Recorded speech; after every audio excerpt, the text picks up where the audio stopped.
in love at ease has been a great treasure to me ever since it was sent by one of you. We're on the 4th chapter now, on Swami Shri's ability to embrace all. And in particular, this section of this chapter is all about his ability to express those,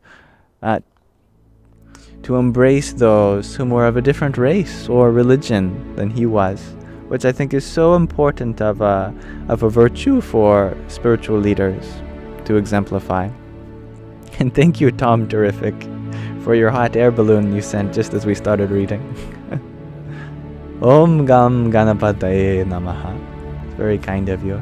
And let us soar to higher and higher heights and feel the warmth of the love in this reading. Swami Shri was equally mindful of his engagements with other religious gurus and leaders. To embrace all, one must set an example of and create a culture of open-minded engagement.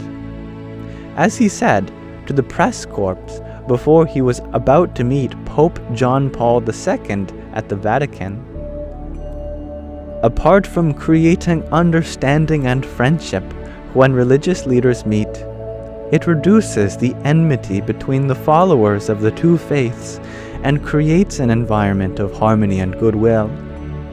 A single meeting, a single dialogue, can positively influence the minds of millions.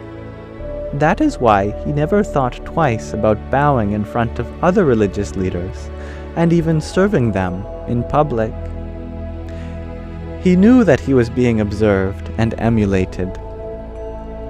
If he wanted to create a community in which others were respected and meaningful connections were made, he needed to lead by example. In Allahabad, also known as Prayagraj, or maybe that's a specific place relative to Allahabad, I'm unfamiliar, Swami Shri noticed Shri Bandurang Shastri Atwale, here referred to as Dadaji,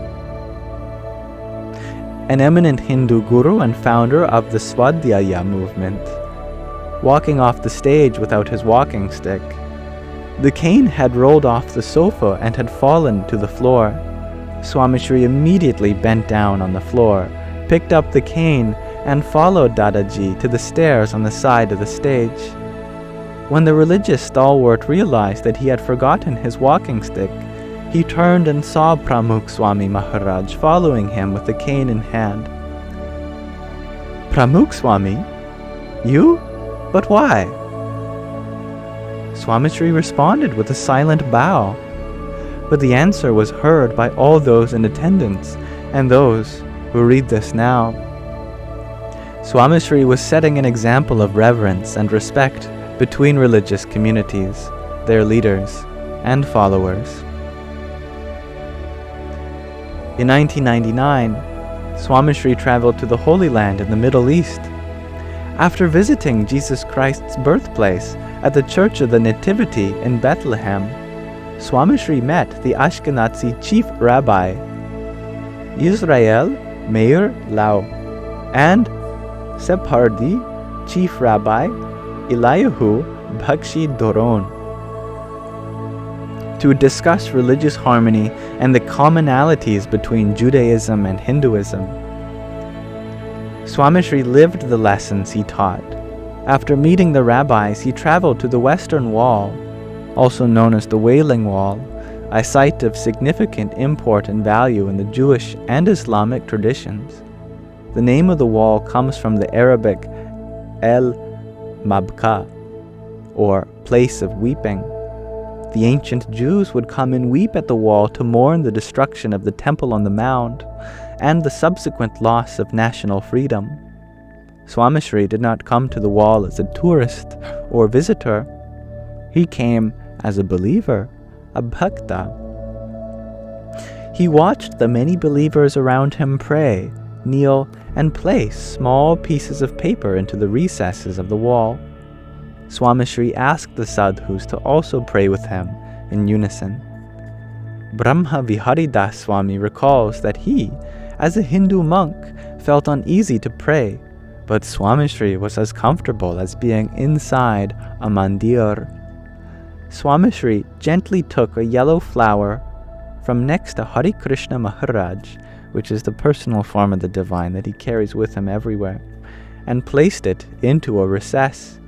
He again took a second flower and placed it into the recess. He folded his hands, closed his eyes, and chanted the Swaminarayan mantra for several minutes.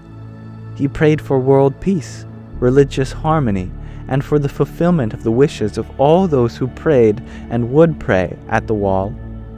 Swamishri participated in the rituals and traditions of others' faiths. He traveled to hundreds of other houses of worship around the world with a similar quest: start dialogue and set an example of openness. Goodbye, Gaia. Though he was the guru and the leader of a large religious organization, Swamishri thought all houses of worship and manifestations of the divine were gods, and therefore equally important. In 2002, the construction and stone preparation work for Swaminarayan Akshardham, New Delhi, was in full swing. A committee of trustees from the city of Vadodara visited Swamishri for assistance. They were in the process of installing a 111-foot murti, image of Sri Shivaji, in the heart of Sursagar Lake in the city. They were running into all sorts of problems, from selecting a name to deciding on the material and form of the murti, to the stonework and murtis that would surround the shrine. Swamishri guided them every step of the way for 4 entire years. When the committee could not find anyone else to take on the stone murti creation in the shrine, they again asked Swamishri for help. Swamishri immediately called Harshad Bhai Chaudhwa,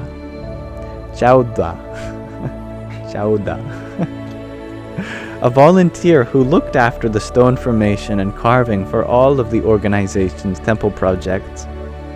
Harshad Bhai was in Rajasthan at one of the workshops. Swamishri asked him to create the murtis, and with urgency. He also instructed him to do it for a fraction of the cost, without sacrificing quality. Harshad Bhai tried to explain, "Swamishri, things are extremely hectic with the New Delhi Akshardham project. Can't we hold off on this? Or I can send them somewhere else. It is not our project." Swamishri thought differently. "It is our project. It is God's mandir. It is our mandir. If we send them somewhere else, the quality might not be maintained, and the price will be several times more. Do as I say, and please prioritize their work." Harshad Bhai delayed the stonework at one of the organization's own construction sites for 6 months to help create the murtis and shrine for the Sarveshwar Mahadev shrine in Vadodara. On the day of the inauguration, Swamishri sent 1,000 volunteers from BAPS to help organize and host the event. When I asked Harshad Bhai why he thinks Swamishri stopped work on the Akshardham, New Delhi project to complete that one, he said, "Swamishri did not see a difference. Their work was his work. Their mandir was his mandir.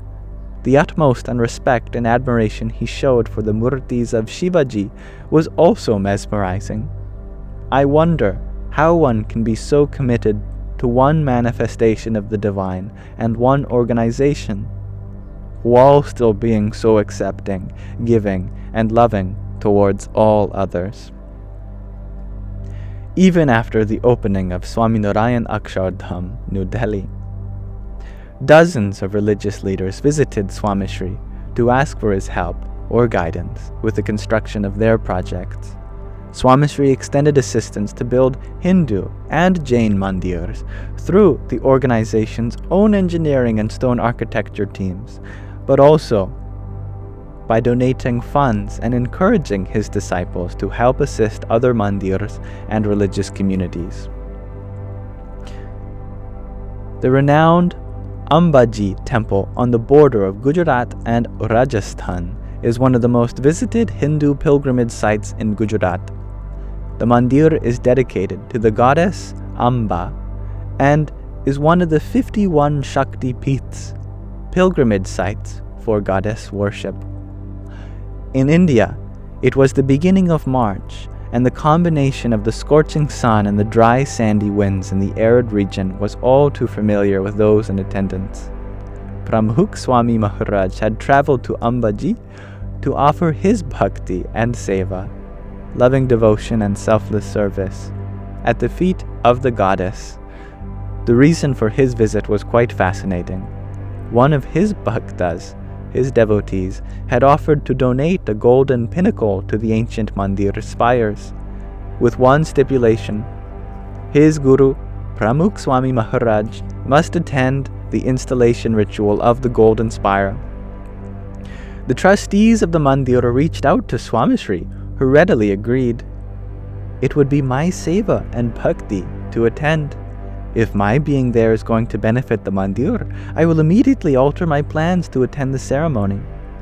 Swamiji also asked Ghanshyambhai Soni, a skilled artisan and goldsmith, to help with the production of this 6.5 feet tall golden pinnacle. He considered this mandir his own and therefore not only dedicated his time, resources, and his disciples, but arrived with a sense of reverence and servitude befitting a true bhakta. This universal spirit of bhakti, loving devotion, is what qualified him as a universal guru. And let us pause our reading of In Love at Ease there for now. So I thank you for listening.